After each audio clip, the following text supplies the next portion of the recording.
Kevin O'Leary. You know Kevin O'Leary, Shark Tank, right?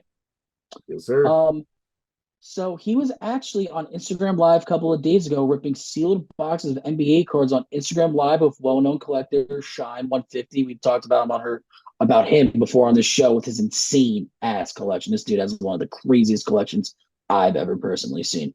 They were ripping 2018 National Treasures first off the line. You know, they were Luca hunting.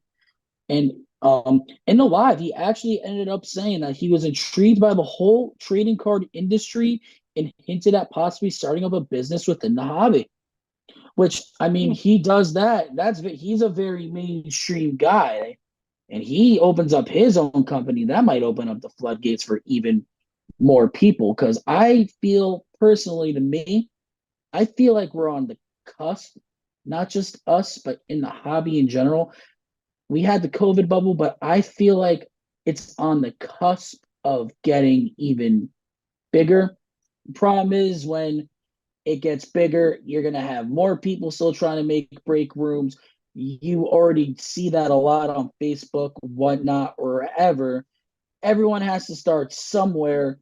But the problem is that a lot of these people are not going in, as I don't want to like really shit talk smaller breakers because we were a smaller breaker at one time. We're more of a I would like to consider ourselves lower to mid tier, but a lot of people don't do the proper research and the time and the money and the costs just on the back end and how to keep it running as a successful operation, so to say.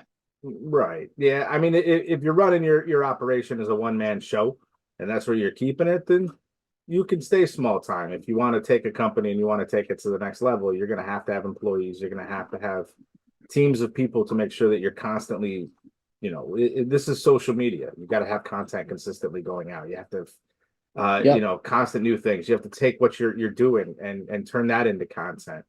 I could see Kevin O'Leary not starting his own company, but going after somebody like Leaf, right?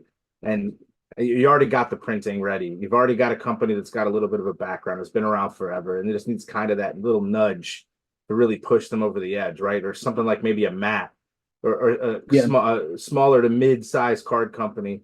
Because I don't know what his background is in this kind of stuff and printing and all that. I mean, if you're bringing Shine with you, maybe but he's gonna need some serious help, especially somebody that's late in age, has not ever probably collected. I don't think he's ever been in collected. He's just saying he's intrigued by the whole card market now.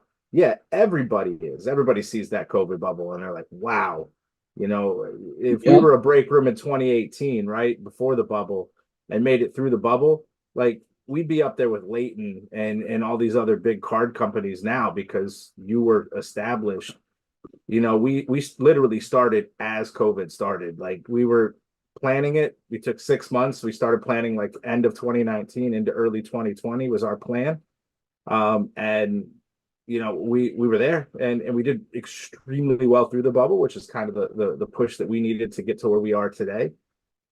Between all of our platforms, probably 15,000 members, 15,000, followers between Instagram, whatnot, all that stuff.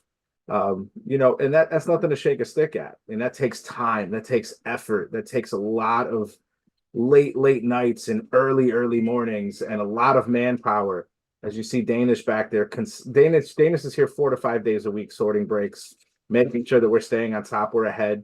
At the same time, we're pulling cards for members, we're grading, we're trying to consign some stuff for people through eBay. There's all these things that, as you start to get to a size of a room that we are, that your members are going to almost expect, right? You're not just some guy sitting in his basement that just rips cards on the weekends and, ships them out when he gets a chance to. Like we have set, everything's the same every week. We have plans. Everybody knows how to reach us. And it's a consistent customer service game. And I'm saying you're at the same time, you're trying to please your customers. The breaks sometimes don't please them, but you have to take the time and effort and make sure that you're doing what you can to take care of your people on a day-to-day basis.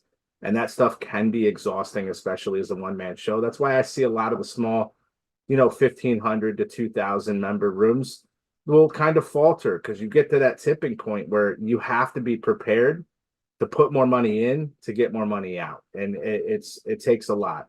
Being able to source cases so that you're not breaking it $1,000 more than everybody else. Just because you're not running to your local hobby shop and buying them for retail, you have to try to find so you're breaking as close to retail as possible, without ripping your members off. And that takes a ton of work and a ton of time, a ton of relationships.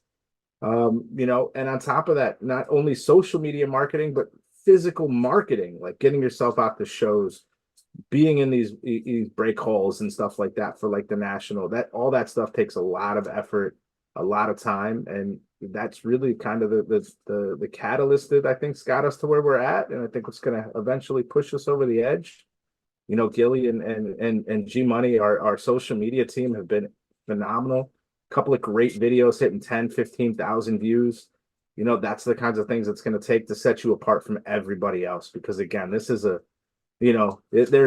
there's a really big pond with a lot of fish in it, and you got to make sure you stay one of those big fish, or you're going to get swallowed up, and it's going to become something where it'll suck the fun out of it real quick.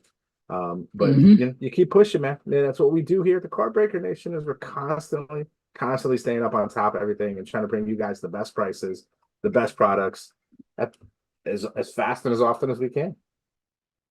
Agreed. We got some things in the work. I don't know if Tom is ready to share them yet. Not yet. You'll see. You'll see, Nation. You'll see. Yeah. Well, that's a little tease. When we're ready to announce that, we'll be ready to announce it. I just didn't know if Tom was ready to announce that yet. So sorry to put you on the spot like that. All good.